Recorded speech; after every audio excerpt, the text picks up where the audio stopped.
This is RBN, the Republic Broadcasting Network.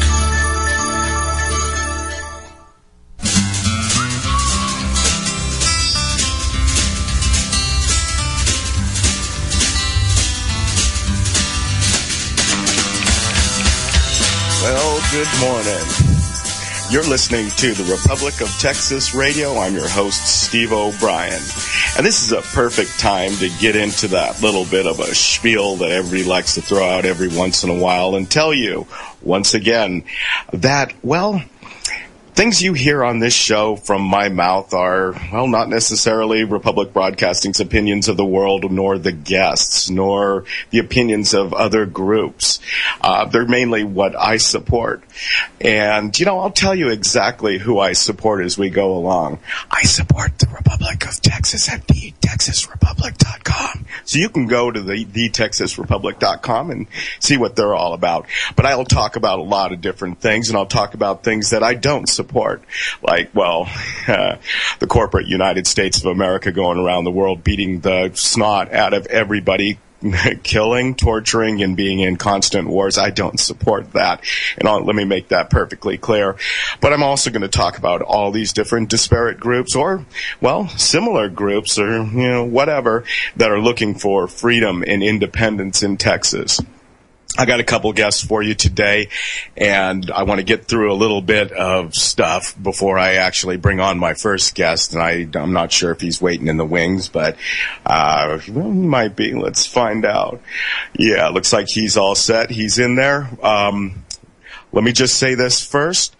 Thank you for all the phone calls and all the emails. I totally appreciate it. I appreciate, you know, you're enjoying the show and, well, you're not enjoying the show. You know, it's all about conversation, and I can take criticism. I can take your opinion. And it's very important that you put your opinion out there. Even if I don't agree with it, you know, that's fine. You know, we need a conversation. Conversations are about talking and listening. And I might not be right on all my points, but hey, we'll get there in the end.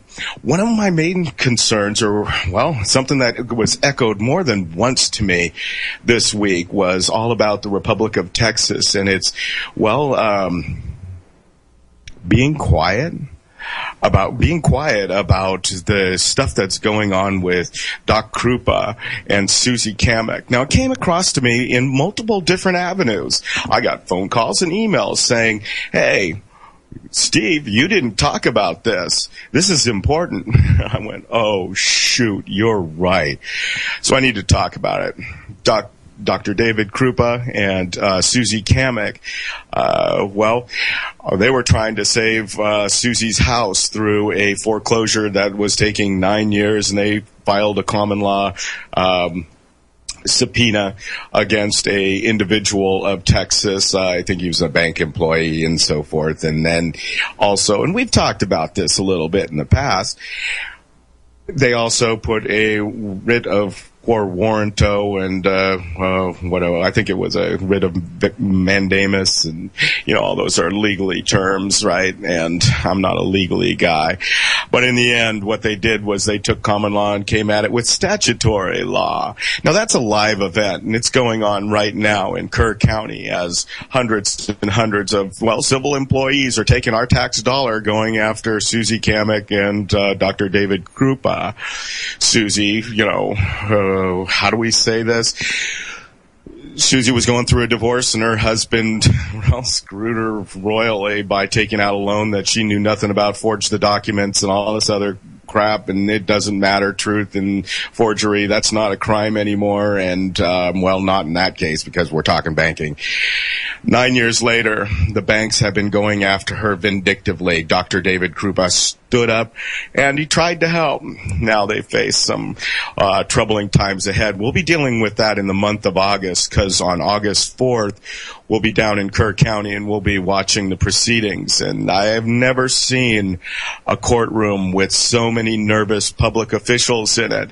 Usually when you're in a courtroom, you'll see, well, a bunch of nervous people and a bunch of, you know, well, what are we going for donut types? But this time it was different. different when we went last month. They need your help right now, and this is one of the things that everybody just kept echoing. We need to help them. Okay, I get it. Now, Tom O'Halloran, and Tom O'Halloran, he's been on the show once previously. He's actually been on my show a couple times. He's over at PatriotRadioShow.com. He set up the RT Legal Fund. You can actually go to thetexasrepublic.com, look on the right-hand side, scroll down a little bit, and you'll see the RT Legal Fund. The RT Legal Fund is for, helping people in the RT with the positions they're in, because they don't like freedom and liberty in, what do we call this?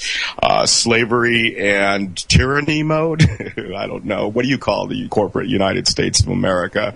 You like your taxes going somewhere. Anyways, there's a GoFundMe site, and we're raising money over there, and we urgently need your money. I hate to say it that way, but I need to, right? I need to support them.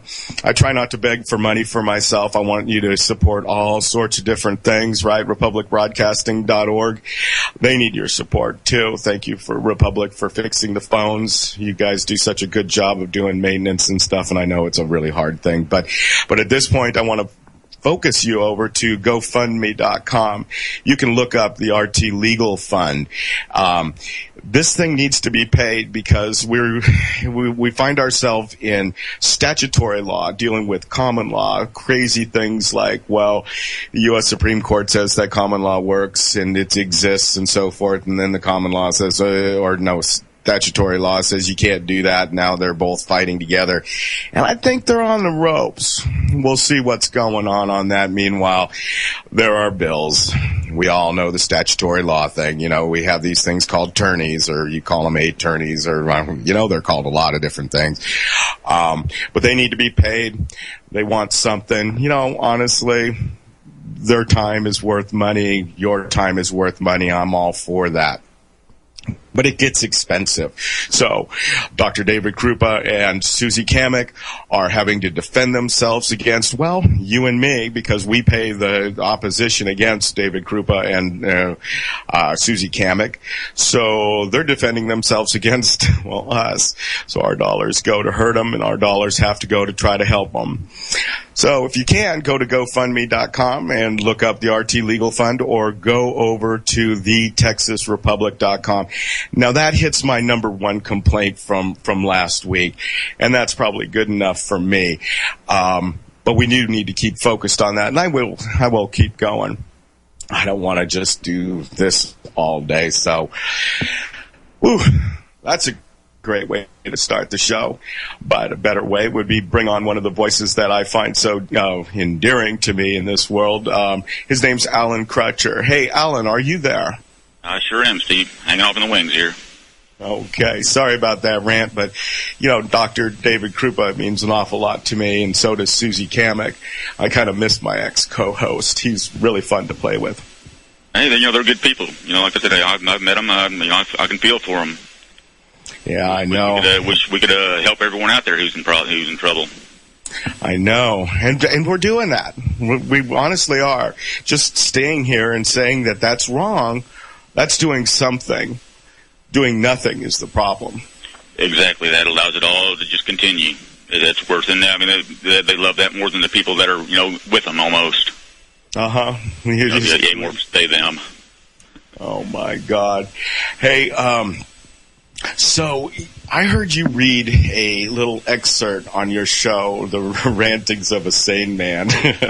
Yeah.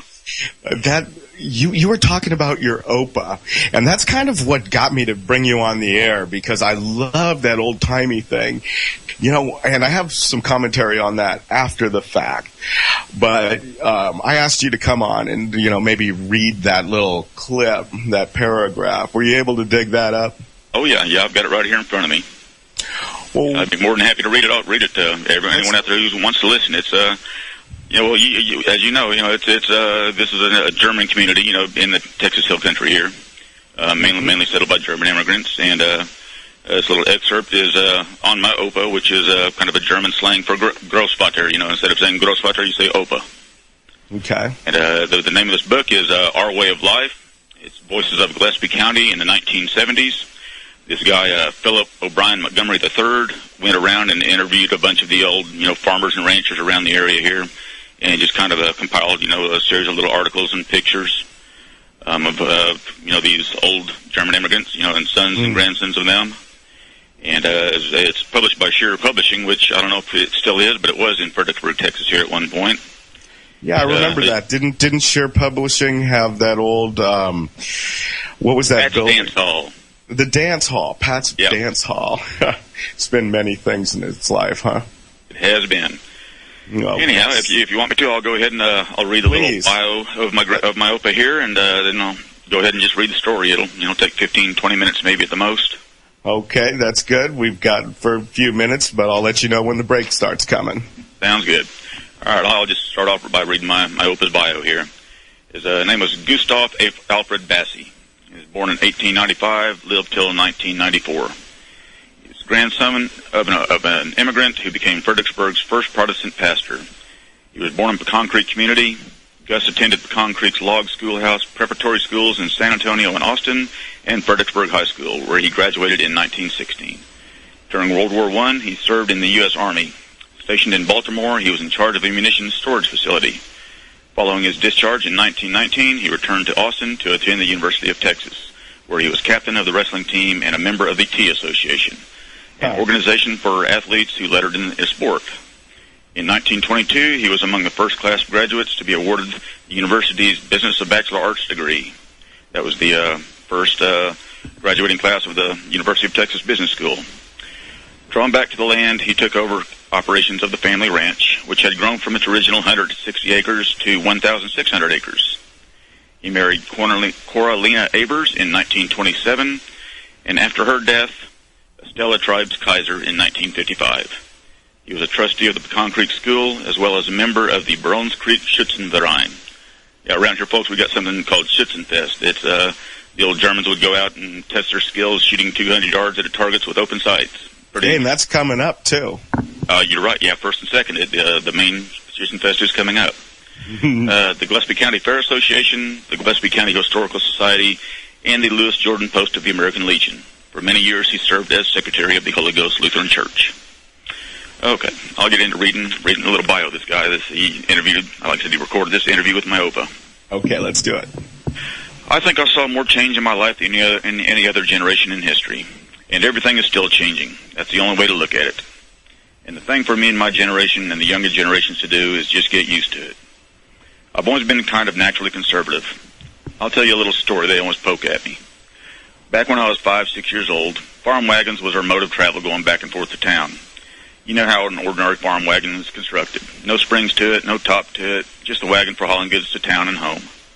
Well, when I got to be 6 or 7, my parents got a little more money, and they were able to buy what was called a hack at that time. Now, a hack has springs and a top for shade. I rode into town one day with my folks, and they traded in the old wagon for a hack. My goodness, my parents thought, now we've got it made. They were on top of the world. Why, by golly, in a hack you could ride home in the shade. But as soon as we got into that new hack and started to drive home, excuse me, I started crying furiously, hollering, I want our wagon back, I want our wagon back. Where's our wagon? We don't want to give it up. And that's just characteristic, I guess, not being able to make a change so quickly. I suppose that's very much a natural instinct. My people, they started out with nothing, 160 acres of land. That's what they were deeded. The state of Texas wanted to get this country settled, so they wanted people to develop this land. So the state made provisions to give land to anybody who would enclose it, put a residence on it, get married, and develop it. So it was deeded over to them, 160 acres, and always we added on. There are several places up here, our land now, that were all different parcels that other people owned. They had the land, but they didn't have the backbone my parents had. They sold out to my parents. My father just added on and enlarged it gradually. In 1872, he built a cabin. In 1898, he built the house that we still live in. Right above the door is chiseled 1898. A stonemason lived up the road, so Dad brought him down here, and my brothers helped. They learned the masonry that way. They learned by doing. I learned by doing. All my life I learned by doing. 160 acres, that's what they started with. They pitched in, put in a small plot of vegetables for their meals, and started in with sheep and goats that they butchered for their meat. They were entirely self-supporting. This land has been in my family since 1853, when my grandfather got it from the state.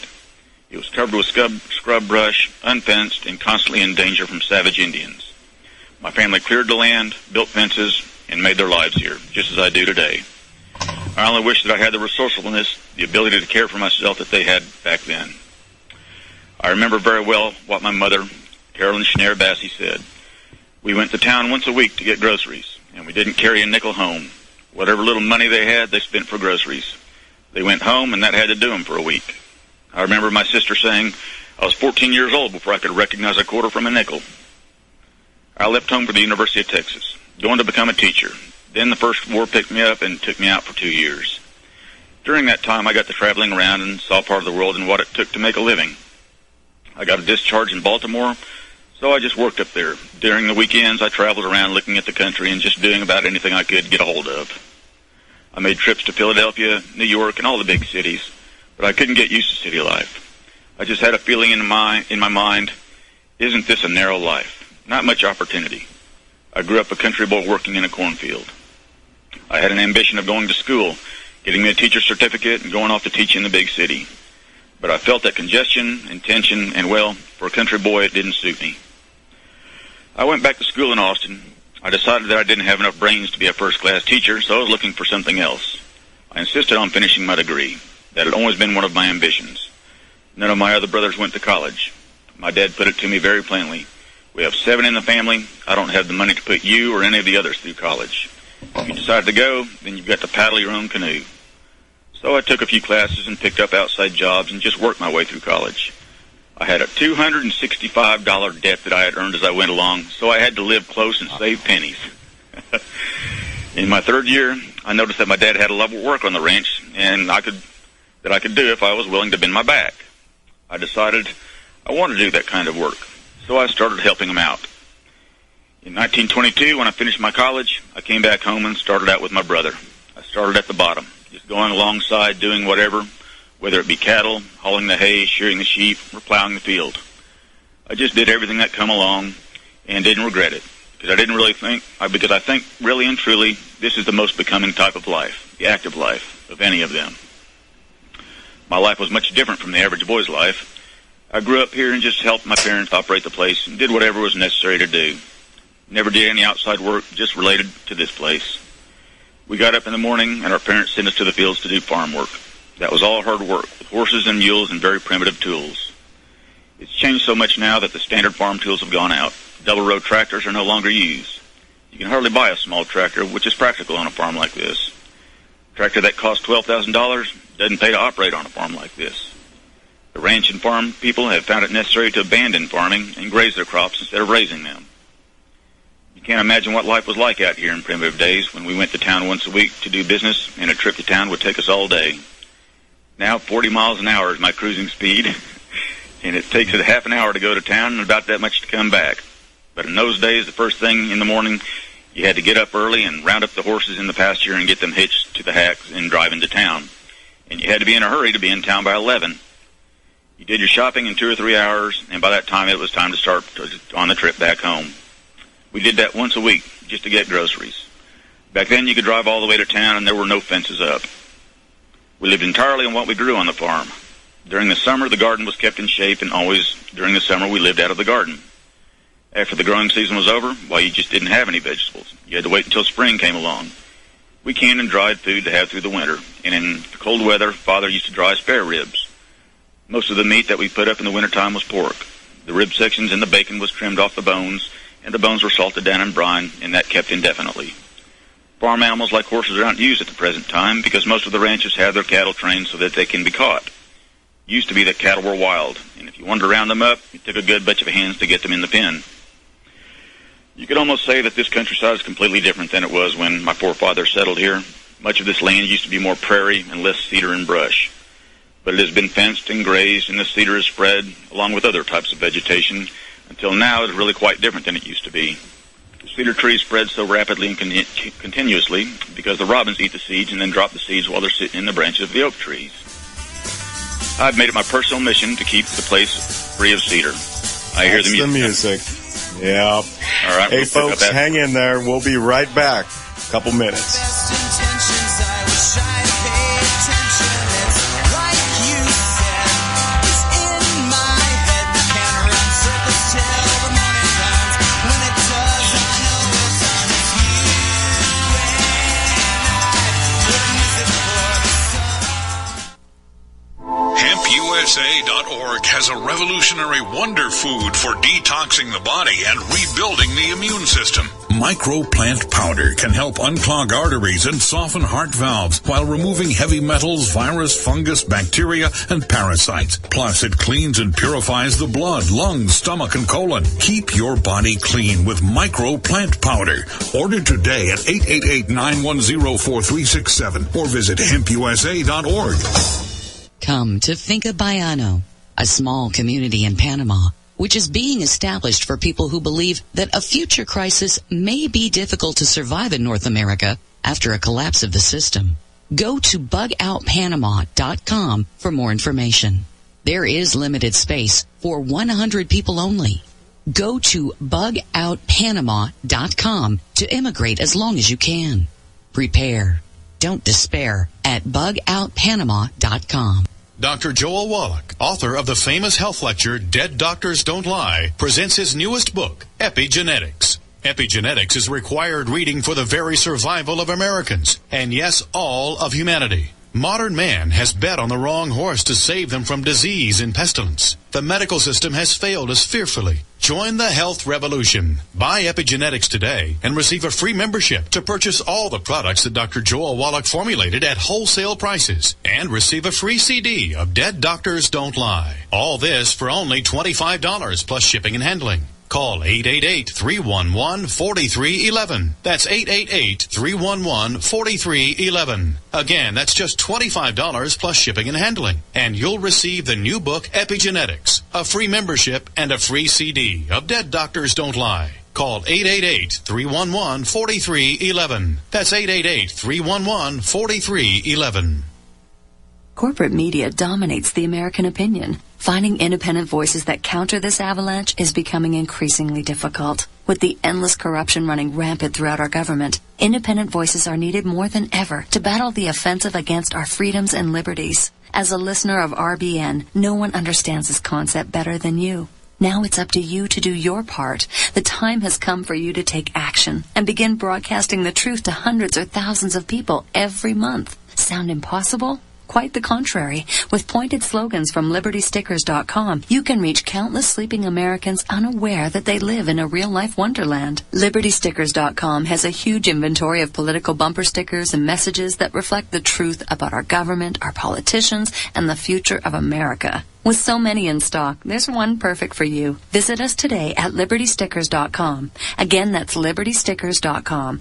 Do your part. Your voice is important. Let it be heard.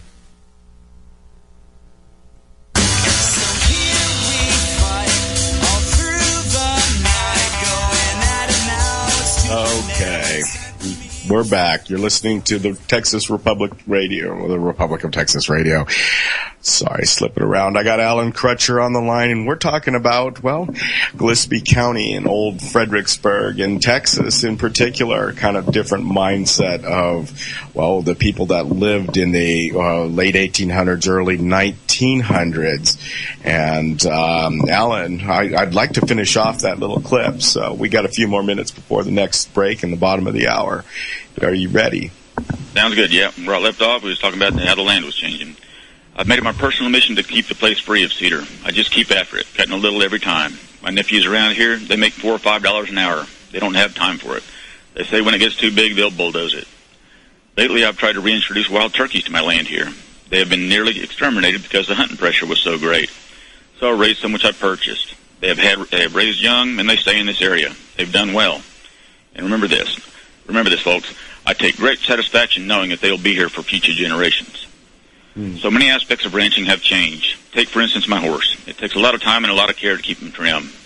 He's got to be fed 3 times a day, groomed, and it takes time to keep him in shape. Nowadays, boys don't have any time to devote to anything like a horse. Those that have their car, they park it in the garage, turn off the switch, and it sits there till the next morning. You don't have to feed it, groom it, or do any of the work that's connected with a horse. Then also the ranches are getting so much smaller now. Used to be they were all 2,000 or 3,000 acres. Pasture that side was pretty hard to cover, but nowadays they're all divided up into small plots, and you can do most of your work on foot.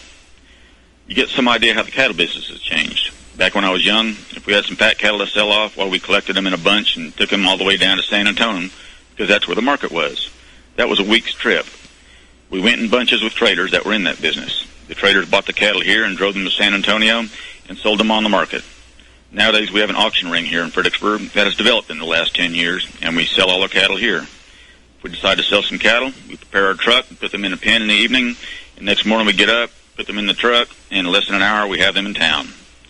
Herding cattle down in San Antonio, just step by step, that was a long day. They could hardly cover 15 to 20 miles a day.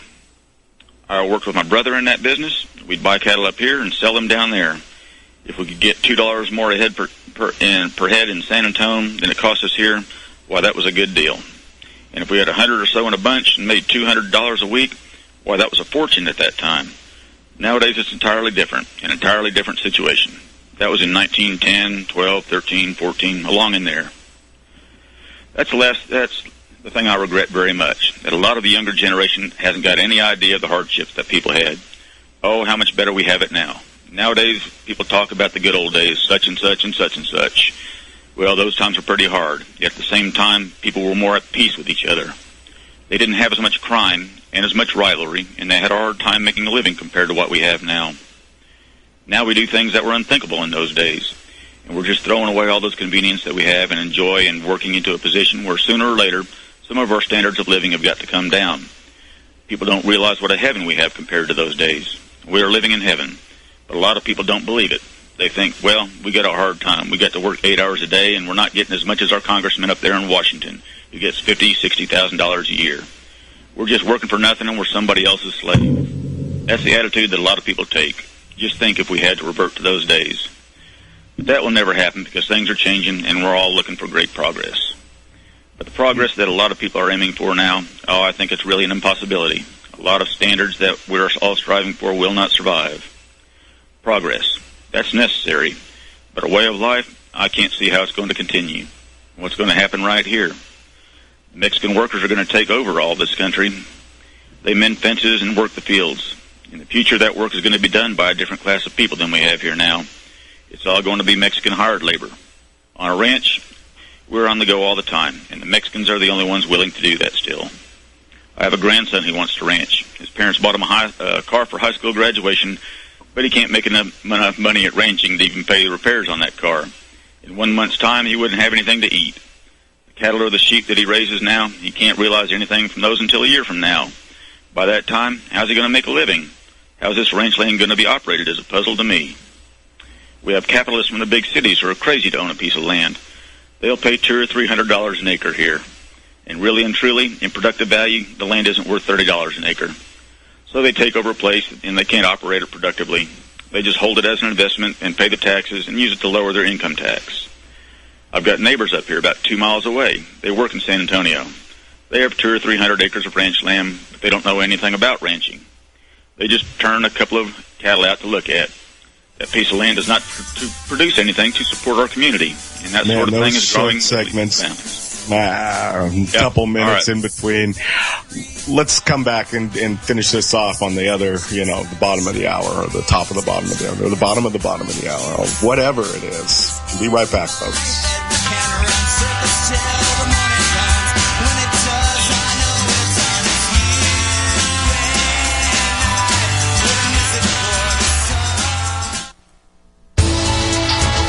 You are tuned in to the Republic Broadcasting Network. Visit our website by going to republicbroadcasting.org.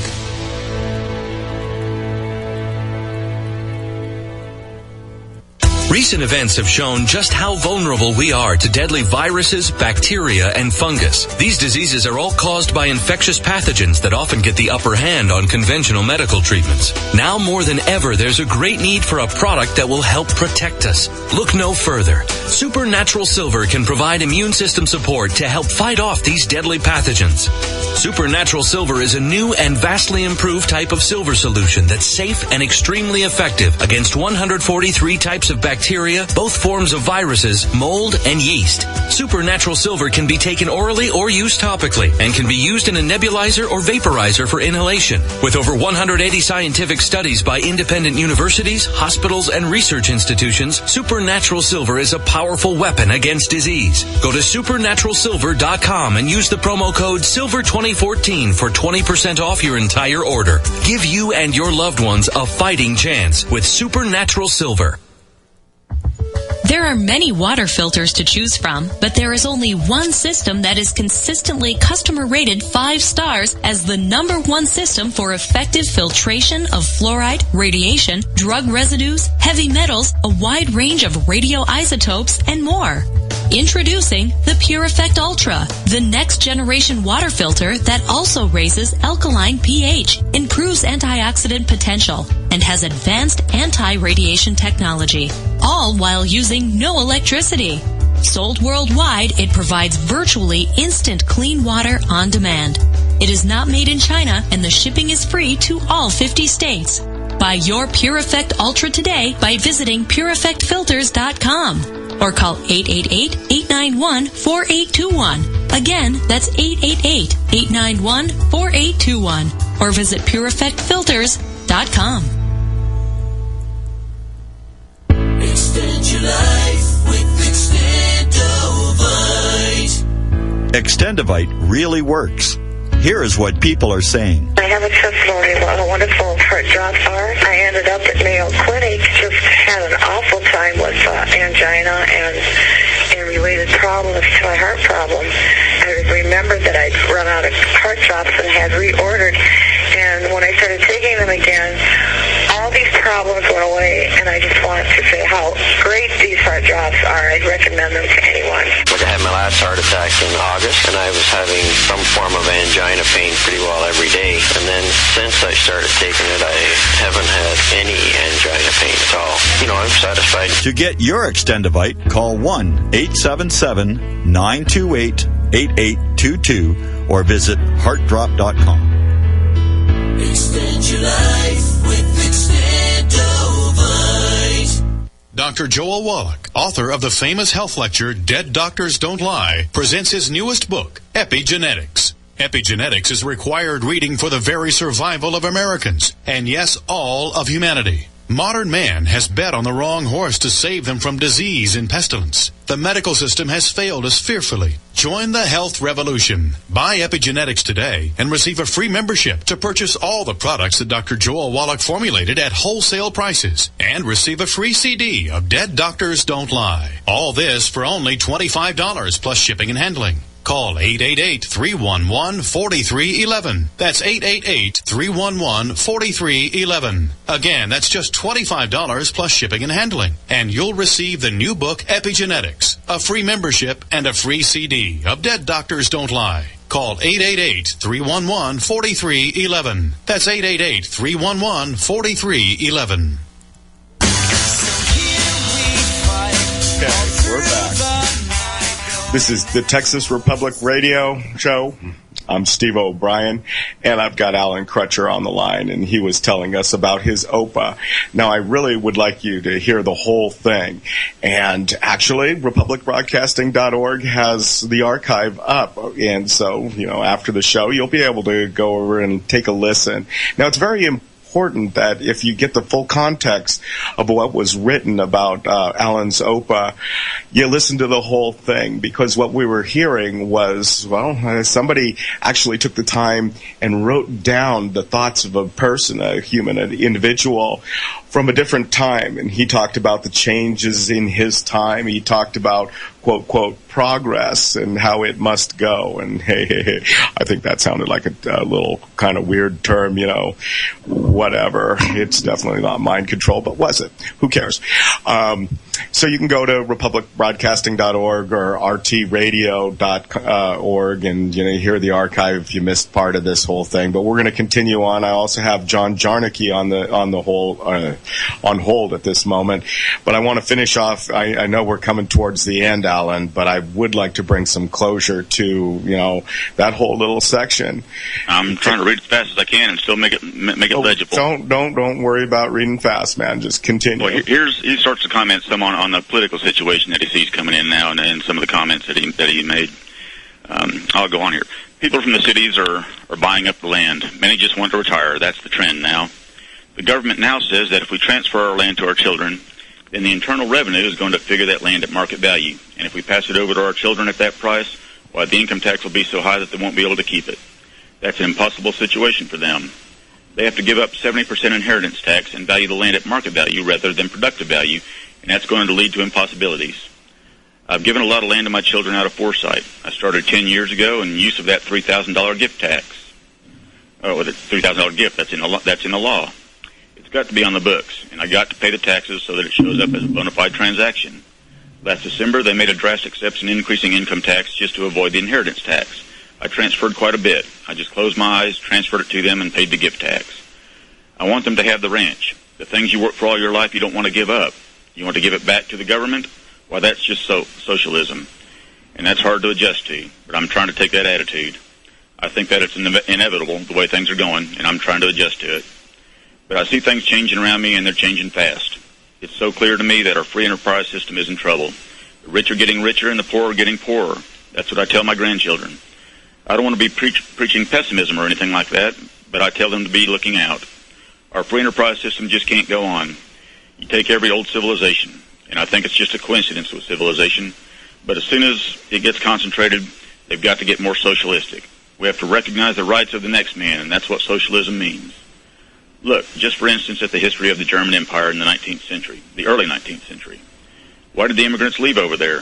They were so depressed, so oppressed, they got so tired of it that they were willing to face hell and damnation. They said, we want freedom. I can remember talking to some old-timers. Doggone it, they said, we just wanted freedom here. My grandfather, Friedrich Wilhelm Schneider, he was a nobleman over there. He got caught in that depression, and he married a girl out of his class and was condemned on that account. So he came to America to marry the girl he wanted. My grandfather from the Bassey family was a minister, and the church that he preached in is still standing over in Germany. They come over and made a home here on this land. But neither of my grandparents from either side told me a thing about their experiences over in Germany. I guess they were so badly dissatisfied with it that they didn't want anything to do with it. I remember the old-timers complaining about the German government telling them what to do. Well, what's going to happen over here? That's going to happen over here. It's happening now. The way I see it, there's no question that there will be a movement to redistribute the wealth. That's an economic need because all them big ranches here in Gillespie County are owned by millionaires from Houston, Dallas, San Antonio, and all over the country, and they haven't got a darn bit of use for it. Now, everything that society needs, our fiber, our food we eat, has got to come from the ground. Well, these millionaires let that land lay out there and not produce anything. That's the situation we're facing here now. Right now, wages are so exorbitant that you can't hire anybody. That's the situation all over the country. But a lot of people don't sit down in the hot weather and think about it. Our economic system and our way of life is going to change, and I believe I'm going to see it. Pretty soon we'll have to step in and say, you can own this piece of land and so much land, and the rest is just tax out of our hands. That's what's going to happen here. You don't read that in history, and nobody ever explained it to me that way. But that's the most logical thing in the world, and it makes good sense to me. I don't know what's going to become of the country if things continue the way they are now. Land is being bought up by people who don't farm it, and the people who want to farm it can't afford to buy it anymore. Originally, each of our forefathers had enough land to be self-sufficient. The land was varied enough to allow people to ranch and farm and grow a garden, and they did. But people don't get the same satisfaction out of working out here the way they used to. I look on a good, hard day's work as one of the finest things a man can do. But most people don't think that way anymore. Now they'd rather go into towns and cities where they can work for a high hourly wage. I don't care much for that. I prefer the security and satisfaction of working out here on the ranch. I remember my parents telling me about Civil War times when you could take a wash tub full of Confederate bills into town and they wouldn't buy a thing. And I remember what $1 was worth back in 1914. I read a while back that our dollar is now only worth 14 cents by 1914 standards. That looks like a bad sign to me. I've been through those money troubles during the Depression. We just kept on. We worked hard and saved our pennies, and at the year's end we had $331, and we were satisfied. More satisfied than people are now. We were content to wear last year's hat. I've been very lucky. I owe the self-enterprise system so much because I started out with next to nothing and was able to work myself up. I'm not rich, but I feel independent and secure, and I'm truly satisfied. That's all I could wish for. I'm 82 years old, yet I'm still optimistic. I've seen a lot of trouble and a lot of hard times, and I see more ahead, but I still believe the best days are still to come. That's the way I look at it. My full-time ranching days are past. I leased out my place to my neighbors, and now I just raise 100 sheep to keep me occupied. When I was young, I used to look forward to my leisure time, but a man changes during his life, and now if I don't have a plan for the day when I get up, why, I just don't feel right. I've got to have something to do. Time is a burden when you have nothing to do. Now I work on the place with the sheep, do repairs, and work with my horse and my dog. Every day I saddle up my horse, take my dog, and go up in the pastures. We check fences and make sure the stock is all right. If I couldn't go out riding every day with my horse and my dog, why, then I'd know that I'd be getting old. During the day, I'm out here all alone, and I do a lot of thinking. I'm constantly thinking about our ancestors and their primitive life and the progress that we enjoyed today. I think about those who come over from Germany to escape the oppression there for freedom here, and how our system is now changing so much. This way of life is good for thinking. I'm out here working hard, and my mind is constantly going. It's remarkable how many thoughts a man has in one day. That was just actually, for this book, it's a fairly long little article. But that was my OPA. Yeah, I know. That was crazy. Now, he lived in he rounded the 1800s and the 1900s, so he was kind of on the cusp there, right? Well, he was born in 1895 and lived in 1994. He was a couple of months shy of being 100. Yeah. 1994. That's crazy. And then that was probably recorded somewhere in the 90s, right? Oh, no, it was recorded in the 1970s. Oh. The name of, like I said, once again, if you want to get this book, anyone out there, it's by a guy named Philip O'Brien Montgomery III. The name of the book is Our Way of Life, Voices of Gillespie County in the 1970s. And there are articles in here from, guys who were, the first sheriff, in the area here, different German families. Some were, the future bureaucrats, but they were actually good people, back then, the Fair Committee and, all these different, little organizations that they were involved in. They actually did good for the community instead of raping and pillaging. Interesting. Hey, you know what, Alan? We kept the president waiting. Wasn't that fun? Yeah. It's kind of nice to know that we still have some of the power, huh? I know. Our public servant is on the line, just hanging in there, waiting to talk to us. Let's see if he's been listening. Hey, John Jarnecke, President of the Republic of Texas, are you there? Yes, I am. I'm here. Hey, you've heard that chunk of the book. You actually read that book once, right? Yes, I did, and I thought it was very interesting. My heritage relates a lot to that, and some of the stories that I've heard, even though it was different parts of the country, it still brings back memories. I know. I could talk an awful lot about that book. One of the funny things, and I want to just go into this before we get on to business, or Republic of Texas business, but Alan, your OPA said it now, and he's talking about 1973, I guess. He says it takes 30 minutes to go into town. Now, was he referring to the same road that you travel on every day? Yeah. By that time, yeah. It was Loudon Road out here, yeah. Okay, so that was 1973, and he was probably driving a 1960s automobile, right? Oh, the first thing I can remember my OPA having was a 1961 Scout or something like that. Yeah, and he never really much got. He said 40 miles an hour. I don't think I ever remember him going over 30. But for him, that was fast. Oh, I know, because I've traveled that road previously in various vehicles, and right now, today, I think it takes about 20-some-odd minutes for me to get out to your ranch, and that's pretty much why I listened to him talk about going in on a buggy, and I remember the hot, sunny days when I first moved to Texas and I moved around on a bicycle, and just how painful that was. It would take me up to an hour and a half, depending upon the heat, just pedaling out there. Oh, yeah, but, that's why most of them built down along the creeks and places like that, where there's generally a cool breeze blowing along down there during the day, at least it wasn't just oppressively hot, most of the time. Mm-hmm. Well, that's pretty incredible. Last night, I kind of tend to think that, like your Opa, he really sounds an awful lot like you, right? If I really do the overlay and what he talks about, it sounds an awful lot like you. But I just wonder how much a lot of these older people. I met one yesterday. She was sitting there talking about her neighbor, and she was born. She's a little younger. Well, I guess she was born in the 1930s, and she's sitting there in town. In Fredericksburg, Gillespie County, Fredericksburg, Texas. We have a lot of older folks, and they. They're watching as these people move in from out of town, and they're going, well, you're just crazy.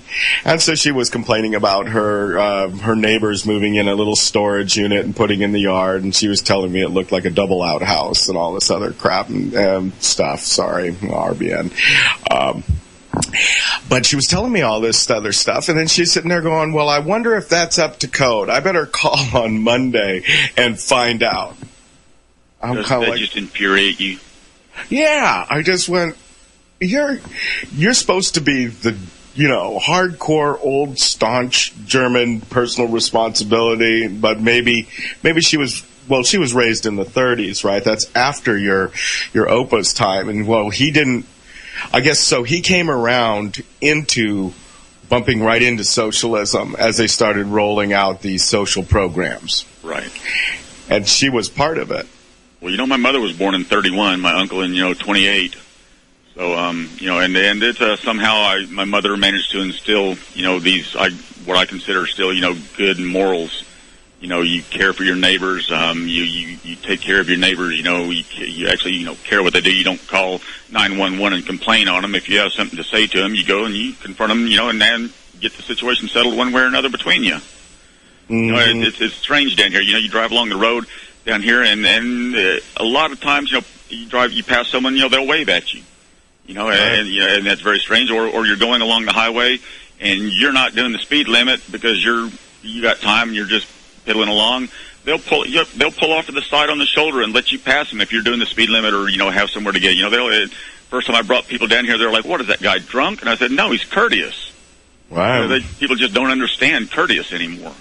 No, and I'm included in that. And before we get to John Jarnecke, I had an incident yesterday that reminded me to slow down. I was driving out of town, and I noticed I was totally out of gas, and so I pulled over to this one gas station that's on the outskirts of 290, and they do things the old-fashioned way. They have little paper and they write, and they've been here for a long time, and it's a little bit higher priced gas. But I get in there and I see them writing up this ticket for this person, and it's taking forever, right, as this old man scribbles on a piece of paper and, just going on and on and on. And I noticed that the ice cream thing is not filled. And I've noticed this around Fredericksburg. And I don't know, it's been a couple weeks that I look into the ice cream, vending areas. And I don't eat a lot of ice cream, but when I want them, I go over there, and then all these containers filled with nothing. They don't have drumsticks, they don't have ice cream sandwiches, they don't have anything. And is it because of the summer? No, that doesn't usually happen. Is it because Bluebell, found some stuff in their stuff? I'm not too sure. So I decided to ask this guy after I sat there for 2 minutes with my $7 to throw into my tank of my foreign-made, high-mileage vehicle.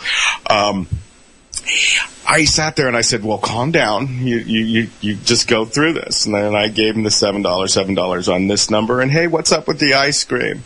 Oh, my God. We ended up sitting there talking for 15 minutes about ice cream. And I felt a lot better that I slowed down and I didn't just go 5 on 3 and then just run away.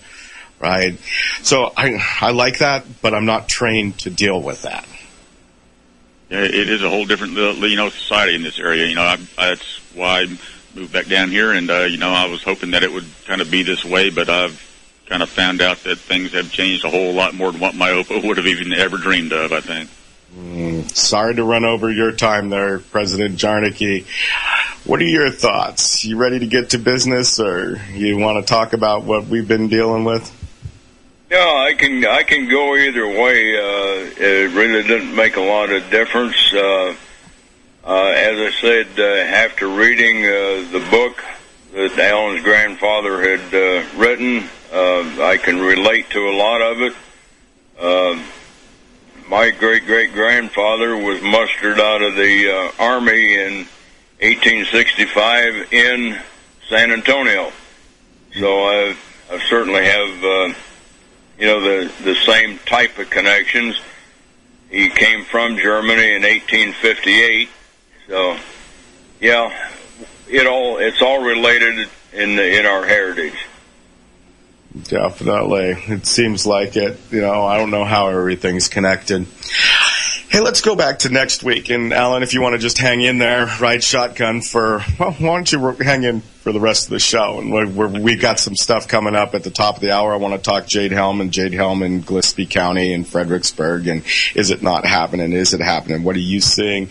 And I've got a guest calling in on the first part of the hour. Going to talk about some stuff I haven't even talked to you or John about. But John, the reason for having you on was kind of like Frankie, last week. He talked about that he's running for the Republic of Texas House seat for what we call Travis County in the Republic of Texas. Now, that's bigger than Gillespie County. It's the old 1846 county lines. And so he made a few statements about what he wanted to change. And I wanted to go over some of those things to get your thoughts on it. You game? Yeah, sure. And that's where I say, here comes the music to cut me off. Sorry, guys. We're coming around. It's a short segment coming up, and then we'll tackle a little bit on the other side of the hour. You're listening to the Republic of Texas Radio. I'm Steve O'Brien. Hang on.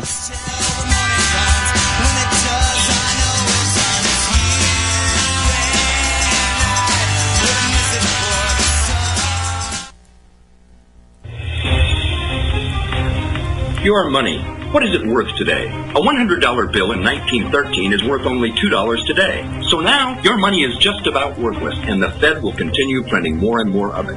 But what if you could turn it around, $1 at a time, and make your money worth more than it is now? How? By acquiring gold before your paper money is totally worthless. But how can you afford gold at today's prices? By buying it 1 gram at a time. And this is so important because gold is the future. For as little as $65, you can begin trading your almost worthless currency for something real, something you can hold. Carat bars, which keep their value, can be stored securely and are easily accessible, just like a savings account, but a savings account backed by your gold. Carat Bars International, a savings account you can count on. For more information, please click on the Carat Bars banner ad at republicbroadcasting.org. Again, that's the Carat Bars banner ad at republicbroadcasting.org. And start saving now. Herbal Healer Spring Sale. 500 parts per million colloidal silver, all sizes. COQ10 with hawthorn, glucosamine chondroitin, sea cucumber, colloidal minerals, superfam and super male plaques, colon enhancer, our top-selling liquid, Cal Mag Vitamin D, MSM sulfur capsules, and elderberry power capsules. We also offer certificate correspondence courses in natural medicine. Free memberships and free online newsletters also available at herbalhealer.com. Herbal Healer has been serving the natural medicine industry for 25 years. This is a company you can count on. Visit herbalhealer.com today. herbalhealer.com. That's herbalhealer.com. Hi, my name is David Merlin from takefromcaesar.us. Income is defined in the tax code. All property is a cost, including labor, according to statute. You're deprived of the provisions of Section 83 whenever you pay an income tax on your compensation. According to Section 83, only the excess over the amount paid is gross income. The government can't so much as provide an interpretation of Section 83 of its own. Get your paradigm shift and understanding today at takefromcaesar.us. Want something different from your detox? Then you want Hemp USA's Microplant Powder for a full-body detox. With 7 formulations and 8 different sizes, you will feel and see the difference. And the best part? It's only about $10 a month. Our customers love it, and we ship worldwide. Get the detox difference. Get Microplant Powder from hempusa.org. Call 888-910-4367 or visit hempusa.org. See what our powder, seeds, and oil can do for you at hempusa.org.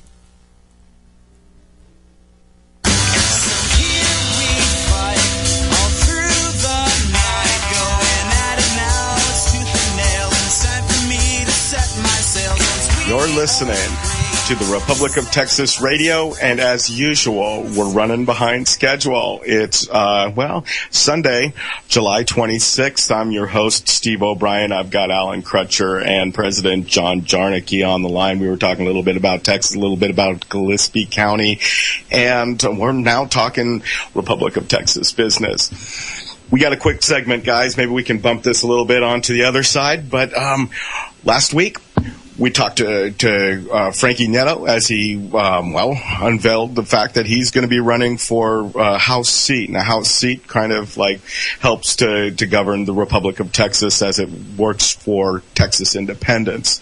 One of the things he brought up, John, was the fact that decorum seems to be a little bit, not existence. And there's a lot of brevity given to different things that are off topic, and he feels, and I agree with him, that there's a lot of people's time being wasted. You told me that there is rules for the House somewhere. Care to expand on that?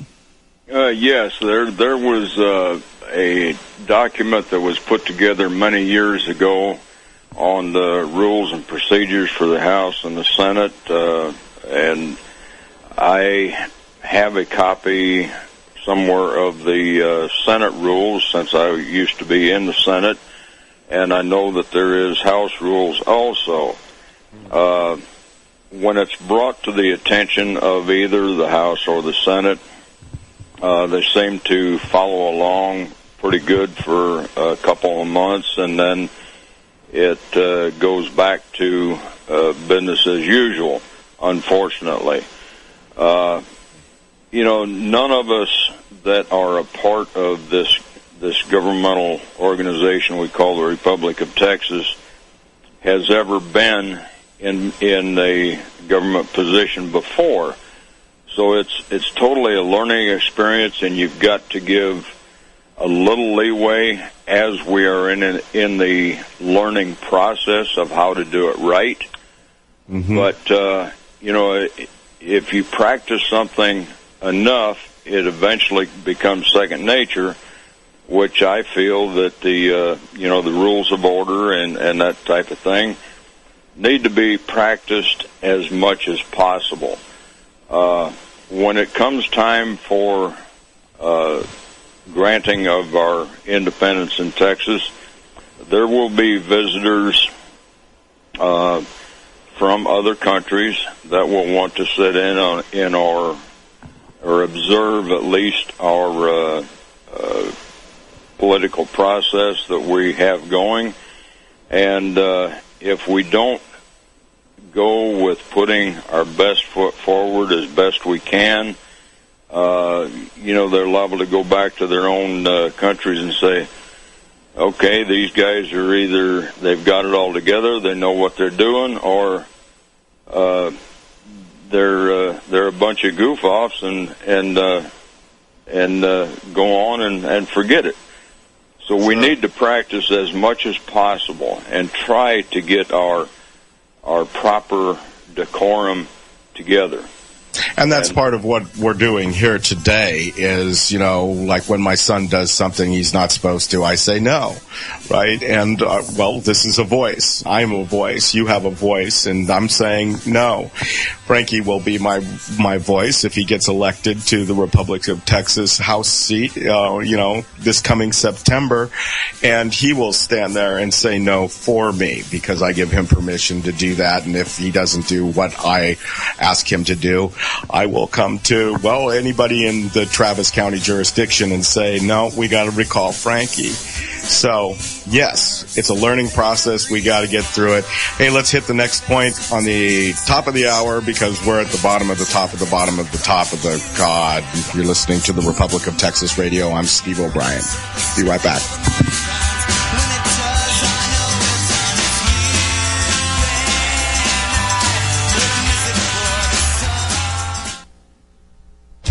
Are you familiar with the term vigor, strength, in body and mind? He pursued his tennis game with vigor, for example.